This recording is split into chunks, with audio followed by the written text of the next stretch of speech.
Hello, everybody. It is Saturday, March the 15th, 2025. Another That Was the Week show about the week in technology. We usually talk about the successes in big tech, especially when it comes to AI. But today, we're talking about a potential failure, a failure of a $3.2 trillion company, at least as we speak. A company, small company, some of you may not have heard of it, called Apple. According to Keith, who asks in this week's editorial if Apple is intelligent, the audience says no, and that lack of intelligence suggests that Apple might indeed be failing on the AI front. Lots of criticism from some of its biggest supporters, including John Gruber, Ohm Malik, and MG Siegler, perhaps the three biggest Apple fanboys, certainly in Silicon Valley. Keith, does all this furor over Apple this week over AI suggest that Apple is failing on the AI front? Certainly, that's the meme. Apple not only is failing, but is failing spectacularly, loudly, and dishonestly. That's the accusation. The dishonesty piece being that they announced a whole bunch of features last year at their developer conference in June, most of which were fake, as in no big company, no tech company would ever do that, would they? Cook their demos. Cook their demos. And then they announced this week that the features would not be coming this year, that they may come next year. And that has led everyone to throw the rattle out of the chair, as babies I want to do. And yeah, it seems to be a consensus. I take the opposite view, to be honest. Keith, you take the opposite view? That's the first time that's ever happened. It's the first time. The opposite view meaning that they know exactly what they're doing and that they're a winner in AI, or that people are wrong to criticize them for being dishonest? No, I think people are right with the criticism, and I think they're right to note the failure. So I don't disagree with that. I disagree that it matters. I think that, Apple's iPhone is, for most people, the device that sits between them and all software. And on my iPhone, I've got... Certainly does with me. I've got it sitting by me as we speak. Right. So Apple's in a great place. There's a lot of AI on my iPhone that Apple doesn't deliver to me, that is significantly better than the stuff that Apple does deliver to me, like Image Playground, which is widely criticized as a bit of a joke. I've never used it. There's way better image generators on my iPhone than Apple's. And so ultimately, I don't look to Apple to be the deliverer of AI to me. I don't really care whether they have it or not. And I think that's probably true of most people. I do care to have the AI, but I don't need Apple to be the vendor. But Keith, to play devil's advocate to your devil's advocacy, I mean, Apple theoretically were perfectly positioned to jump on the AI train. Maybe they didn't develop ChatGPT, but they had Siri. Yeah. So why the big failure? Why didn't they just do a deal 2 or 3 years ago with OpenAI and just incorporate their technology into Siri? Wouldn't that be a no-brainer? It would be a no-brainer, but they didn't do that. Well, first of all, let's just understand what Siri is. Siri is really a natural language processing input engine.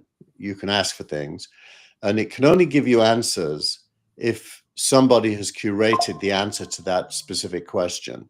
So it's a curated question and answer engine, and not very smart, in other words. Not at all smart. They did announce that they're building OpenAI into Siri, and they have, by the way. That's one of the things they've delivered. So if you speak to Siri today on the latest operating systems, Siri will defer to OpenAI if it can't answer, and OpenAI will answer, as long as you've enabled it on your phone. So they have done that, and that is the wise thing to do. so they do have Apple Intelligence is a real thing. At the time they announced it, they were lauded by these very same people as being really super clever, not to well, go. they're always I mean, by people like MG Siegler and John Gruber. I mean, if they're criticizing Apple, then there's a huge problem. But there will be, Keith. I was thinking about this in the context of your editorial, which questions the future, or at least questions Apple's future. There are going to be losers in this game. And they're not always going to be the obvious losers, old media or old industry. I mean, some big tech company is going to lose here, and Apple is probably in the best or perhaps the worst position at the moment, isn't it? I think you have to define lose. I mean, Microsoft lost the internet for a long time. Yeah, which is a good. I take your point on that. So carry on. Yeah, I know where you're going on that. So Apple can lose the LLM war without losing. Although there were, I mean, even with Microsoft, there were casualties. I mean, in a sense, Bill Gates, and then certainly Steve Ballmer. So I wonder how Tim Cook is coming out of this. What do guys like Siegler and Gruber say about Cook's responsibility? Who are they personally blaming? They're not specific, but what the implication is, and there was an internal Apple meeting where the leader of Siri had an all hands and disclosed the embarrassment, if you will, at this series of events. So there's in other words, an internal show trial. A bit of it. Well, it was Apple is particularly sweaty kind of business. I'm getting even a post Steve Jobs Apple. Yeah, it wasn't really a show trial. It was that the team who've been building Apple Intelligence were blindsided by the announcement that it wasn't going to come out, but they also knew it wasn't very good. And this internal meeting was a psychological therapy session for that team. Confessional time. So, I mean, if Steve Jobs, who certainly must be spinning in his grave now, if Jobs was around, I know it's easy to ask this, but how would he have dealt with it differently from Cook, do you think? Well, Gruber actually quotes Jobs at a very similar moment in Apple's history when Mobile Me had been launched. If you remember Mobile Me, today it's called iCloud. Yeah, I have a .me. I think you have one. We both have .me email accounts. That's right, and it was kind of stillborn. And Jobs did this meeting where he came into the room and said, "What is Mobile Me?" And somebody gave a perfectly good answer as to what it's meant to be. And Jobs said, "Well, why the fuck doesn't it do that then?" Yeah. And he canned the head of the team was fired on the spot in the meeting, and so Apple has this very long history of not pre-launching things that don't work. Yeah, and also Apple has, of course, a history of launching things second generation, which then changed the world. I mean, the iPhone certainly wasn't the first or even the second generation of smartphones. Yeah, so it is conceivable that they can catch up. Oh, of course. But by the way, if you ask the question, are they right to not ship Apple Intelligence this year? I don't think anyone would say that they're wrong, because it apparently isn't very good. And it isn't Apple's DNA to be an AI company. So yeah, I take your point, but your point on the iPhone, that it's the intermediary between us and the network. I just waved my phone again at the camera. You're right, but Keith, you know this better than anyone. Nothing ever stands still. We're not going to be forever living in this iPhone age where we have this device that we stick into our pocket that exists between us humans and the network. That's going to change, and AI is going to change it. So in 10 years, we're not going to have the same relationship with our iPhone. Yeah, we've talked a bit about Apple's understanding of the human body. They have AirPods for your ears. And we're going to come to the AirPods later as well as a product there, the post of the week. So augmenting human capability through devices involves inputs. Elon Musk is trying to do brain implants. Mm. Those inputs are going to evolve, and the iPhone surely is not the end of history. I agree with that. Although it is hard to understand what the next leap will be, because the assumed wisdom says that will be some kind of glasses.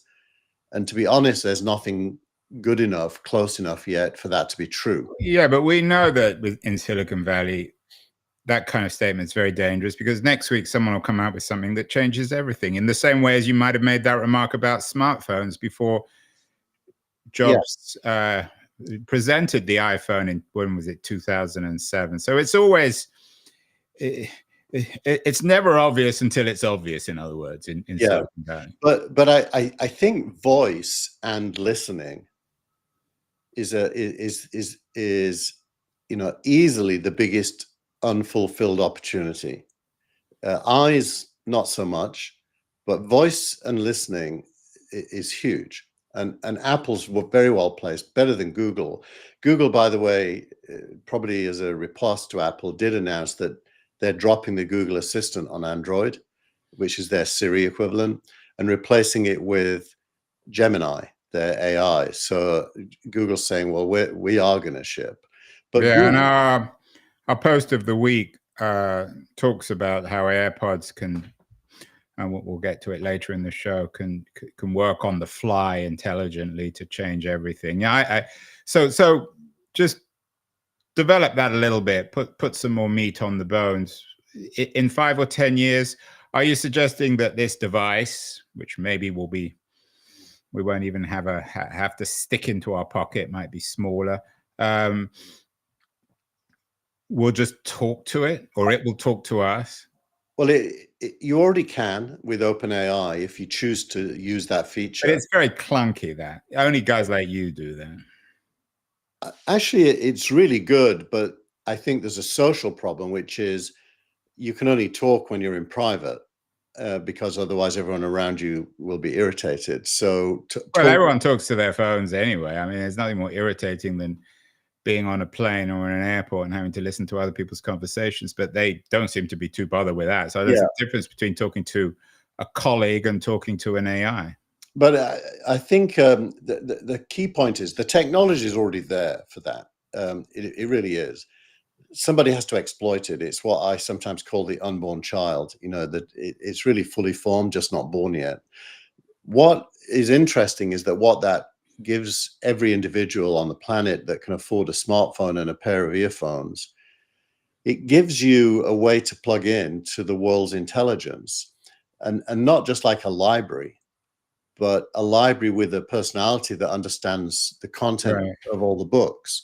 And that, you've always been very bearish. You're always bullish on Apple and always very bearish on Google. But if you're right on that, then that should be very worrying for Google, because essentially the search engine gets replaced by a pair of earbuds. And I think Google knows that. And well, they clear. I mean, they're not stupid. Yeah, and they have every chance of being a player in the next phase. They will be, for sure, like Microsoft is post the internet boom. So I don't think any of these companies are under mortal threat. It's simply, how is the deck of cards going to land? So you talk about being players in the next phase. A lot of people are talking about how Apple can be a player. One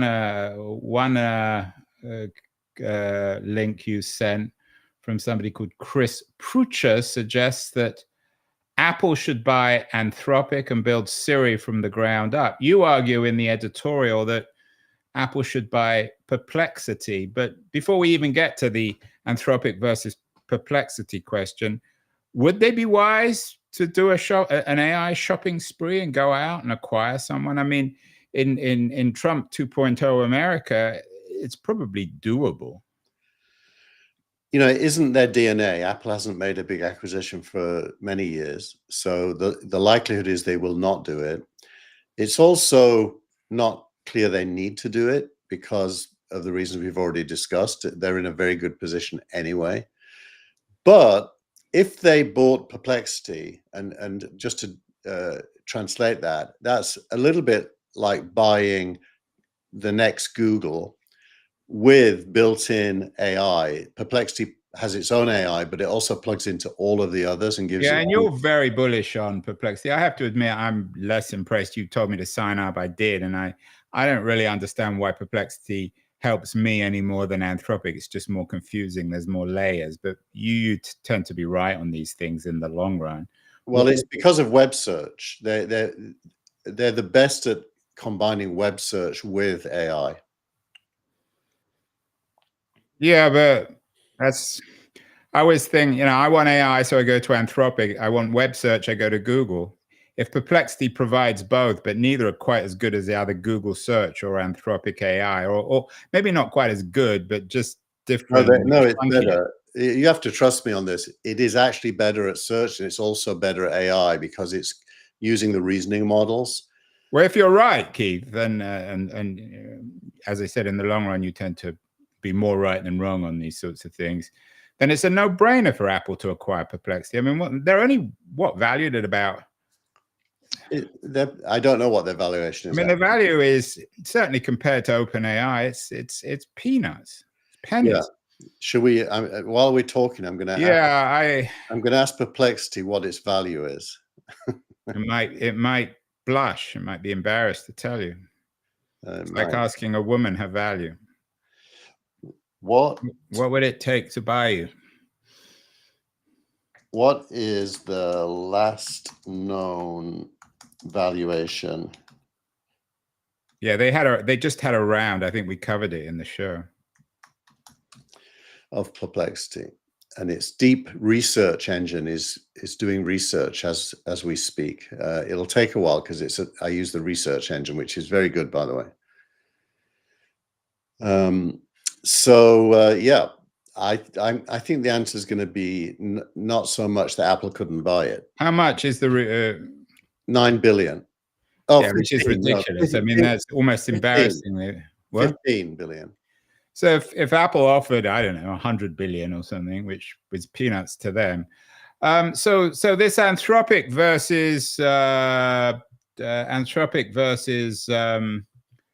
Perplexity issue, would it be more complicated to buy Anthropic? You also have another piece from the Times in this week's newsletter about Google owning 14% of Anthropic, and I know Apple have a chunk of piece as well. So would that make it more or less interesting? I know you also have an interesting piece in this week's newsletter from The Information about AI circular money flows, which means that, I don't know, Apple buying Anthropic would just be another circular money play.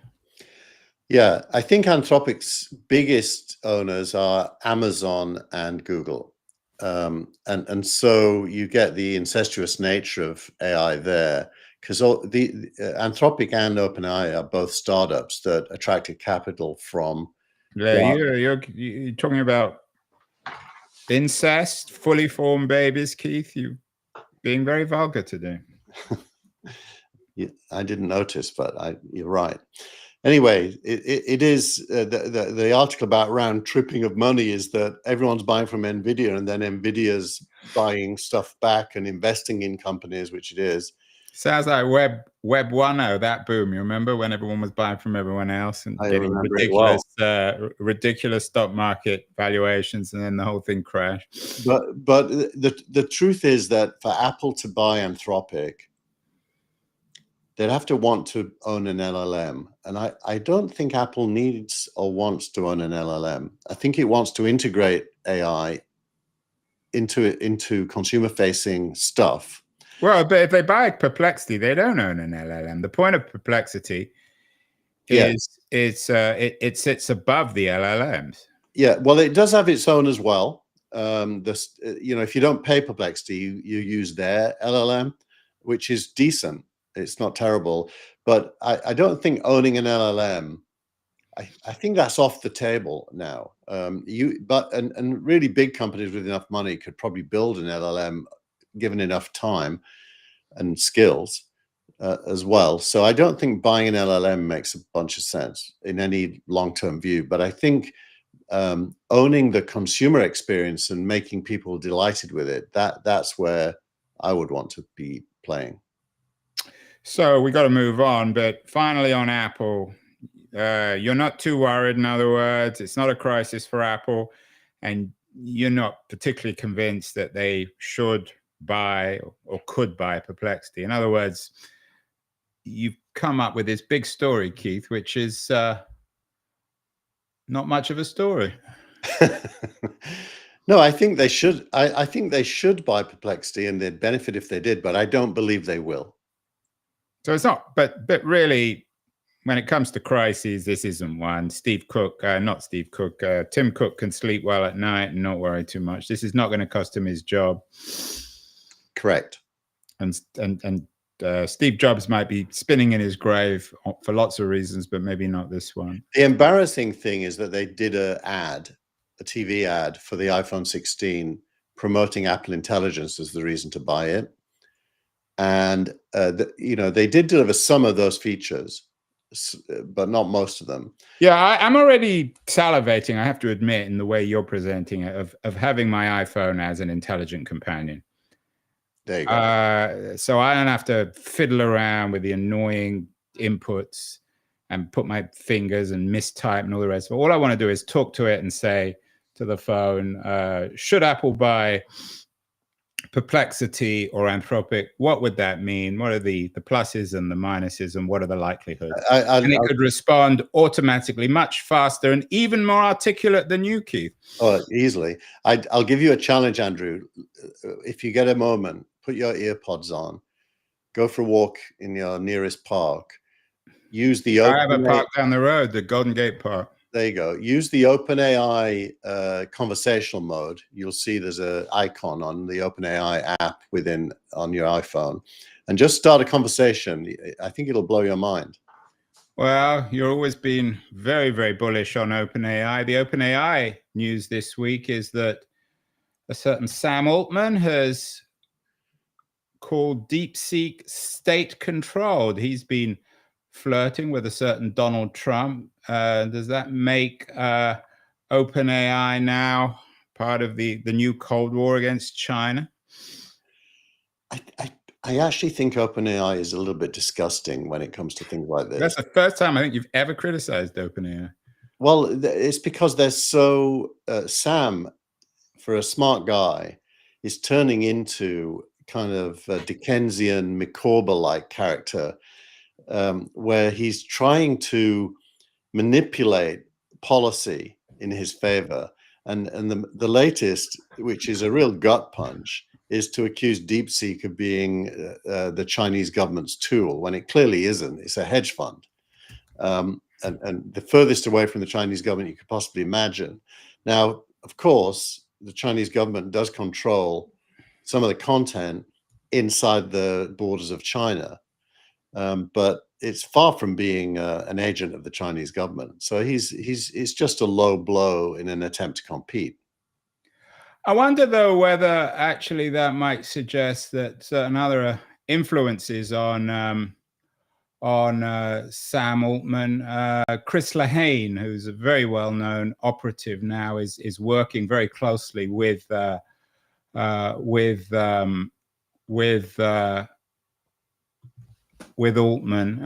All sorts of news about that this week. You didn't put it in the newsletter. He had an Axios interview. Lehane is now the strategic arm of OpenAI. Is Altman perhaps losing control, perhaps, rather than being a Dickensian character? I don't think there's any chance he's losing control, but I do think he's collaborating on the messaging. And the messaging is not driven by Altman alone. It's driven, Lehane is a world-class messenger. Yeah, and Lehane's wife is very close to my wife, so I get all the Lehane news. I would not want that guy working against me. He's a scary character, right out of Machiavelli, but very smart as well. Meanwhile, AI is changing the world, so we're told. We've had these articles before. Kevin Roose, who's a particularly good writer on tech, the New York Times tech guy, has a piece out called "Powerful AI is Coming. We're Not Ready." How many times do we have to see this article, Keith? You know, when I read it, you sent it to me initially, and when I read it, I thought, well, this sounds like it should have been written a year ago, 10 years ago. So it's really Kevin Roose has had an aha moment that this stuff is for real, and it is going to change everything, and he's written about that, and that's all the article says. So it's a bit of a non-event article. It's only worth noting because it's like Bill Gates, writing how great the internet is in 1998. Yeah, except that Bill Gates was running Microsoft. Kevin Roose is just a tech writer for the New York Times. Yeah, exactly. So it's although these Times pieces, I remember the Times piece. It was in, I think, 1996 that came out and said the internet's going to change everything. For those of us living in San Francisco at the time, it wasn't news, but it was news to the rest of the world. And it's these kinds of pieces in mainstream publications, trusted publications like the New York Times, that actually convinces normal people. I agree. It's in the valley. They call it the S curve. This is like halfway up the first S curve. Yeah, it means that the middle adopters are going to be adopting, and the late adopters is probably still 2 years away. One final piece on AI, and then we'll move on. Interesting piece by Alex Wilhelm. You like his Cautious Optimism blog. He talks about closed source AI models are doing pretty darn well. What exactly is a closed source AI model? Is that like OpenAI? Yeah, OpenAI and Anthropic. And Gemini. Gemini, they open source some things, but not all. Yeah, so closed source is proprietary. So OpenAI is not open, it's closed. And Anthropic is as Elon Musk has remarked more than once. And and Alex's piece charts the adoption rate and the revenue rate of the closed source models, which they're earning huge amounts of money now.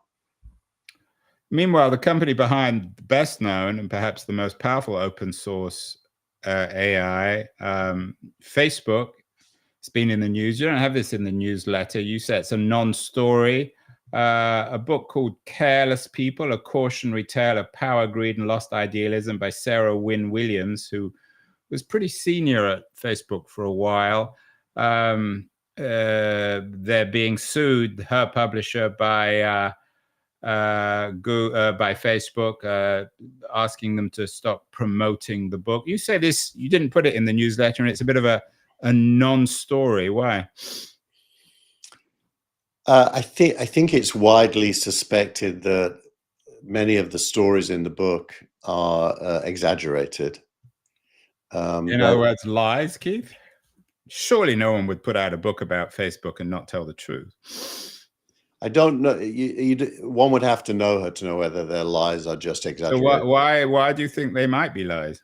I live in Palo Alto, and this book is discussed in circles, and the impression I get is that there's one story where she accuses Sheryl Sandberg, who, as far as I know, is not gay, of hitting on her on a private plane. And the story I've heard is that Sandberg had the only bed on the plane, and this lady was pregnant at the time and not very comfortable. And Sandberg offered to allow her to share the bed.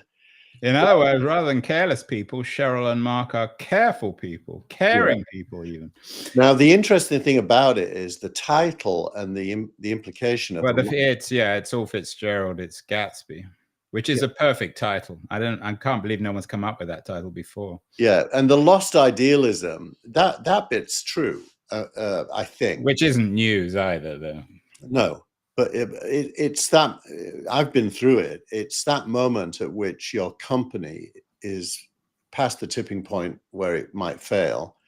Yeah. And the team have all been hired to grow revenue. and money becomes the primary goal, and principles and money are in a constant battle with each other. Yeah, although I find it hard to believe that anyone ever worked for Facebook, certainly after the first year or two, without thinking about money. Speaking of failure, Keith, you had a moving piece by your friend Om Malik 10 years later. It's 10 years since GigaOM collapse. Maybe we should have a failure of the week. GigaOM seems to be the failure of the week, although Ohm suggests that after 10 years, it gives him some perspective. We've all gone through failures, so we all kind of know what he's gone through and what he feels like. What does Ohm tell us 10 years after GigaOM collapsed? It's a very personal story of the reconciliation to failure and the recognition of what the experience gave you to allow you to be successful, in what you do next. I say this a lot, but it's so true. It's worth repeating many times. Failure is the default assumption, and that's true in all fields of science and art, and in life. And in life. So if you didn't fail, you wouldn't learn. Now, of course, you don't want to always fail, but it is inevitable that you will always somewhat fail. It's not a binary thing, like either you succeed or you fail, but within any day, there's going to be goals you can't achieve and lessons to be learned. And Ohm's very good at describing, over a period of years, by the way, I think it took him 3 years or more to fully recover from closing GigaOM. And GigaOM was significant, along with TechCrunch and VentureBeat. They put on the Crunchy Awards every year together. The GigaOM was a significant publication. Yeah, and of course, by calling it GigaOM, he personalized it. And I think this is a good piece, much better than some of the other sort of celebrations of failure by obscenely successful people like Reid Hoffman, who don't really know what failure is. So it's, well, for entrepreneurs, it's well worth reading, because you're right, most of us fail. We've all been through it. I've never succeeded in anything I've done except for this show, Keith. So I think that's healthy. And he is very honest, a very down-to-earth, and a guy I think we all respect. Going on the other way when it comes to success, your startup of the week, Keith, is Cursor. $10 billion valuation for the AI code editor. Actually, $10 billion doesn't actually sound that much. Well, you've got to remember the company is less than a year old. So, yeah, and I was telling you earlier that there was a piece that I missed. I meant to forward it to you about, because you're always talking about how easy it is to use AI to code. And there was one piece suggesting that even for coders, AI isn't that easy to code. Does Cursor actually, I mean, what's the value of Cursor? Do they make it easy? If I went to Cursor, could I code?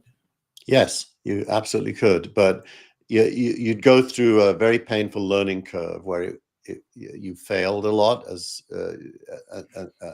took me about a week to get to the point where I believed. If it takes you a week, it's going to take me like 10 years. No, I don't think so. I mean, it's putting up with it not working because you're not asking it, properly. So it's learning how to ask and what to ask for. Interestingly, yesterday, OpenAI released a new interface for programmers, API, and it's called the Response API, and it replaces what was previously the Chat API. And the Response API is just a better way to engage with their LLM.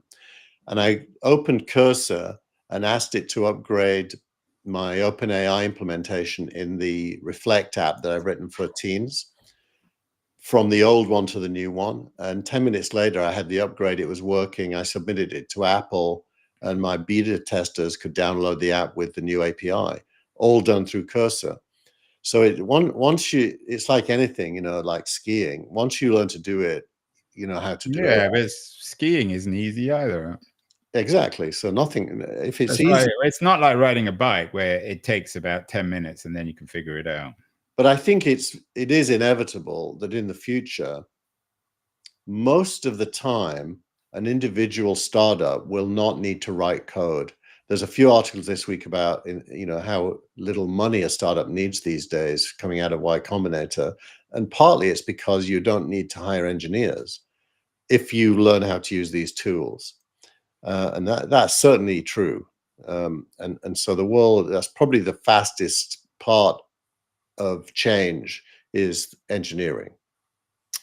Finally, we began with Apple. Let's end with Apple. It occurs to me that maybe Sam Altman, warts and all, is the Steve Jobs of AI. He's certainly associated more with AI and changing the world, like Jobs was with the smartphone. But the real question is, who's going to be the Johnny Ive of the AI world? And we need a Johnny Ive. Your post of the week is from Josh Constine. Is he still with TechCrunch, or he do something else? No, he's at Signalfire, a venture capital firm. So these TechCrunch guys always go over to VCs.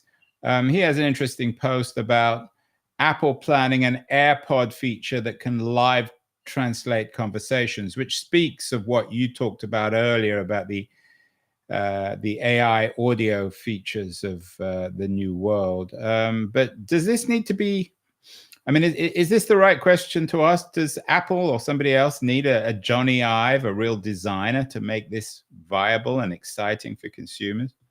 I think it's less a Johnny Ive. It's really a product vision. This use of AirPods for real world purposes, I think translation is an obvious one, but there's many more. Well, it's an obvious one, except most of us don't need it. It's not essential. I mean, it could be valuable. I don't want to make any jokes about in California about going into your local store and using it. But I mean, most of us, if you're not traveling, you don't really need it. Yeah, but especially if you're an English speaker. Maybe if you're a non-English speaker, it becomes different. Right. So the impact it would have in the world is probably quite minor. By the way, I also think it's underestimated the extent to which English has now become a universal language, even in China.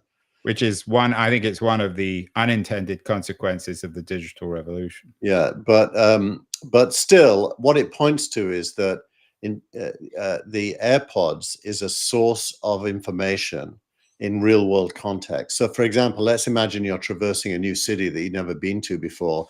I don't know if you've ever done it, but holding your phone in front of you with the map, seeing if you're going in the right direction and such, is nuts. But if it's not only nuts, but it's likely to get your iPhone stolen. We were in Santiago, Chile a couple of months ago. My wife almost had her phone stolen by a motorcycle thief. So yeah, there you go. So the AirPods, linked to an intelligence, would be able to tell you, keep going, it's the next street on the left, whatever, or your train's running. But that's not, is that smart AirPods, or is that just having your AirPods on and your iPhone in your pocket will tell you what to do? Well, it's a way of delivering information to the human that they can act on. Yes, the AirPods themselves are not the intelligence; they're just the conveyor. But that relationship between a powerful computer and your ears, imagine the products you could come up with that would be helpful to people.